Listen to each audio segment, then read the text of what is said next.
रात के वक्त ये हसीन सितारे आसमान की तरफ देखते हुए हम सब के जहनों ख्यालों में एक सवाल तो लाजमी आता होगा कि हम क्या इस यूनिवर्स में अकेले हैं। क्या इन लाखों प्लैनेट्स में से कोई भी एक प्लैनेट ऐसा है जिसमें ज़िंदगी अर्थ की तरह पाई जाती है। चलो एक लम्हे को मान भी लिया जाए कि इस यूनिवर्स में सिर्फ अर्थ ही है जहाँ ज़िंदगी पाई जाती है, तो ये बात भी हमारा जहन कबूल नहीं करता। फिर दूसरा ख्याल आता है कि अगर सच में ऐसा ही हो तो इन लाखों सितारों और प्लैनेट्स का मकसद क्या है।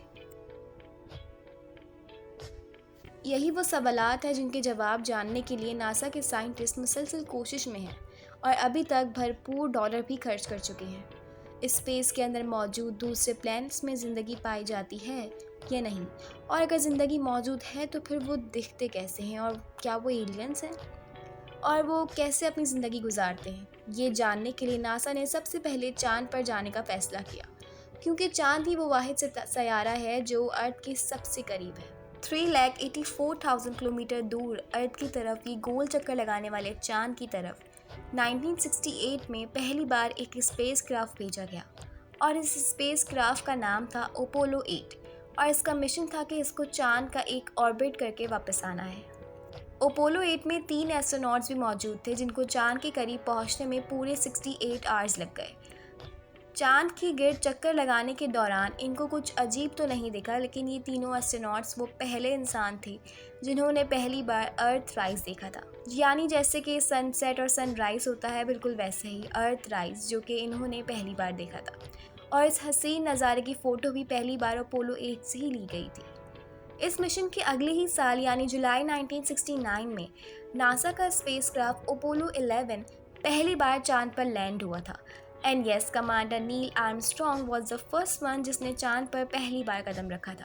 आर्ब्रिल और नील आर्मस्ट्रॉन्ग ने 2 घंटे तक चांद पर मून वॉक करने के बाद वहां की मिट्टी के सैंपल्स लेकर अर्थ की तरफ रवाना हुए। और नासा का कहना है कि क्योंकि चांद पर ना ही हवा चलती है और ना ही वहां ऑक्सीजन है, तो इसी वजह से आज भी एस्ट्रोनॉट्स के जूतों के निशान वहां मौजूद हैं। नासा के मून मिशन के दौरान तो उन्हें वहां कुछ एलियन जैसा नज़र नहीं आया।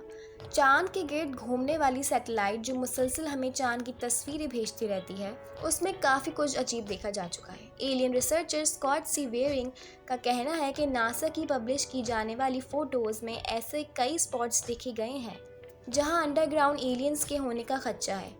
उन्होंने नासा की तरफ से पब्लिश की जाने वाली फ़ोटोज़ में चांद पर एक ऐसे स्पॉट की निशानदेही भी की है जिसमें एक अजीबोगरीब किस्म की बिल्डिंग नज़र आ रही थी। स्कॉट का मानना है कि ये चीज़ चांद पर देखने वाली बाकी चीज़ों से मुख्तलिफ है और ये नॉर्मल नहीं लगती। जब स्कॉट ने अपनी ये रिसर्च पब्लिश की तो उसके बाद कुछ अलग ही हुआ। चंद ही दिनों बाद जब नासा ने चांद की न्यू पिक्चर्स अपलोड की तो उसमें वो बिल्डिंग नुमा दिखने वाली चीज़ वहाँ से गायब हो चुकी थी। स्कॉट का मानना है कि अगर चांद पर किसी भी किस्म की एक्टिविटी नहीं हो रही तो फिर ये बिल्डिंग टाइप चीज़ वहाँ से गायब कैसे हो गई। या तो नासा ने उसको एडिट करके हाइड कर दिया है, या तो वो वाकई चांद पर कोई एलियन एक्टिविटी हो रही है। और बात सिर्फ ये चांद स्ट्रक्चर्स का फ़ोटोज़ ना देखना ही नहीं, बल्कि साइंटिस्ट को चांद की डार्क साइड पर, यानी कि वो साइड जो हमें अर्थ से नज़र नहीं आती, वहाँ एक बहुत बड़ा एरिया मिला है जो कि चांद के बाकी पार्ट से काफ़ी डिफरेंट है दिखने में। और ये एरिया सिर्फ अलग ही नहीं लग रहा था, बल्कि तहकीक करने के बाद जो मालूम पड़ा वो काफ़ी अलग था। According to the scientist 43,000 kilometre square feet जितना बड़ा ये एरिया वहाँ मौजूद है, और ये उस मिट्टी से नहीं बना हुआ जिसका सैंपल नील आर्मस्ट्रॉन्ग लेकर वापस आया था, बल्कि ये एक मेटल से बना हुआ है। और साइंटिस्ट का मानना है कि करीब कोई 400 अरब साल पहले कोई एस्ट्रोनॉट चांद से टकराया होगा, जिसकी वजह से ये मेटल चांद पर ही रह गया। लेकिन कई रिसर्चर्स इस बात को नहीं मानते, क्योंकि अगर इतना बड़ा एस्टेरॉइड चांद से टकराता तो चांद के 2 टुकड़ों में हो चुके होते। लेकिन क्योंकि उनका मानना है कि मेटल से बना चांद का ये हिस्सा यहाँ मौजूद अंडरग्राउंड एलियन सिविलाइजेशन की निशानी भी हो सकता है। चांद से हटकर अगर मार्स की बात की जाए तो अभी तक हम 21 रोबोट्स मार्स पर भेज चुके हैं। मार्स, जिसको रेड प्लैनेट भी कहा जाता है, वो ज़मीन से करीब 40 करोड़ किलोमीटर दूर है। लेकिन सूरज की गिर्द चक्कर काटने के बाद हर 2 सालों के बाद एक दिन ऐसा भी आता है जब मार्स अर्थ से काफ़ी ज़्यादा करीब हो जाता है, और उस दिन ये डिफरेंस सिर्फ 6 करोड़ किलोमीटर रह जाता है। और ये डिस्टेंस भी कोई इतना ज़्यादा कम नहीं है। अर्थ से मार्स पर जो अभी रोबोट्स भेजे गए हैं उनको वहां पहुंचने में पूरे 7 महीने लग जाते हैं। पर मार्स पर भेजे गए 21 रोबोट्स में से 17 रोबोट्स तो वहां लैंडिंग के टाइम ही क्रैश हो गए और सिर्फ 4 रोबोट्स हैं जो वहां लैंड होकर अभी तक मिशन पर हैं। इन रोबोट्स ने हमें मार्स की अभी तक जितनी भी पिक्चर्स भेजी हैं इनमें बहुत सारे स्ट्रेंज ऑब्जेक्ट्स देखे गए हैं। एलियन रिसर्चर्स स्कॉट सीवेरिंग का कहना है कि मार्स से हमें ऐसी इंफॉर्मेशन मिल चुकी है जिसके बाद ये कहना गलत नहीं कि मार्स पर भी ज़िंदगी मौजूद है। बकौल उनको मार्स पर छोटे पिरामिड्स भी देखे हैं। पिरामिड्स मतलब जिन्होंने सिर्फ अर्थ पर ही एक बहुत बड़ी मिस्ट्री खड़ी कर रखी है। ऐसे ही छोटे साइज़ के पिरामिड्स मार्स पर भी देखे गए हैं। मार्स पर मौजूद क्यूरियोसिटी रोवर की एक फ़ोटो में बहुत सारे पत्थर देखे जा चुके हैं, लेकिन इन स्टोन्स में से भी कई स्टोन्स अलग दिखते हैं जो कि पिरामिड जैसे दिखते हैं। स्कॉट के मुताबिक मार्स पर छोटे कद के एलियंस मौजूद हैं जिन्होंने ये छोटे छोटे पिरामिड्स बनाए हैं। क्यूरियोसिटी रोवर जिसको बनाने में नासा के 2.5 अरब खर्च हो गए और उसने मार्स पर लैंडिंग के बाद हज़ारों फ़ोटोज़ भेजी जिसमें सिर्फ पत्थर और पहाड़ देखने को मिलते हैं। 2014 में एक फ़ोटो ऐसी देखी गई इसमें मार्स पर एक हड्डी पड़ी हुई दिखाई दी।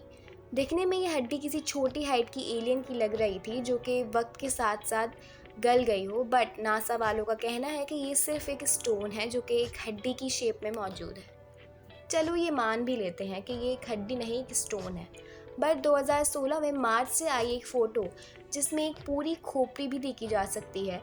इस फोटो के आते ही इंटरनेट पर बहुत ज़्यादा चर्चा शुरू हो गई थी। एलियन रिसर्चर को इस बात पर शक तो है कि मार्स पर कुछ गड़बड़ है, या तो यहाँ एलियंस का बसेरा है या कभी हुआ करता था। और ये बात रिसर्च से भी प्रूफ हो चुकी है कि किसी दौर में मार्स पर भी ज़िंदगी हुआ करती थी। मार्स पर मौजूद रोवर की हेल्प से जो भी इंफॉर्मेशन हमें आज तक रिसीव हुई है उससे ये कह सकते हैं कि 3 या 4 अरब साल पहले मार्स अर्थ की तरह ही हरा भरा था, सरसब्ज हुआ करता था और यहाँ बड़े समंदर होने की भी निशानी हो चुकी है। और ये भी माना जा रहा है कि ये समंदर अभी भी मार्स की ज़मीन के नीचे जमे हुए हैं जिस पर मज़ीद तहकीक हो रही है। 2014 में मार्स रोवर ने रात के वक्त की एक फ़ोटो कैप्चर की थी जिसको देखकर मार्स पर एलियन होने से इनकार तो नहीं किया जा सकता, क्योंकि इस फ़ोटो में चट्टान के अंदर से एक लाइट आती नज़र आ रही है। इसके बाद ये एलियन रिसर्चर्स का कहना है कि ये मार्स पर एलियंस के होने का मुंह बोलता सबूत है। ये तो हम कह रहे हैं कि मार्स पर एक बंजर प्लैनेट है, मगर शायद असल हकीकत कुछ और है। स्कॉट का मानना है कि मार्स पर मौजूद अगर तो एलियंस हैं या थे तो वो हमसे कहीं ज़्यादा एडवांस थे। तो ये थी आज की हमारी छोटी सी इन्फॉर्मेशन वीडियो। उम्मीद करूँगी आपको ये वीडियो पसंद आई होगी। मार्स, अर्थ और चांद से रिलेटेड आपके क्या ख्यालात हैं हमें कमेंट सेक्शन में ज़रूर बताइएगा। मैं मिलूँगी अगली वीडियो में। अपना बहुत सारा ख्याल रखें। अल्लाह हाफ़िज़।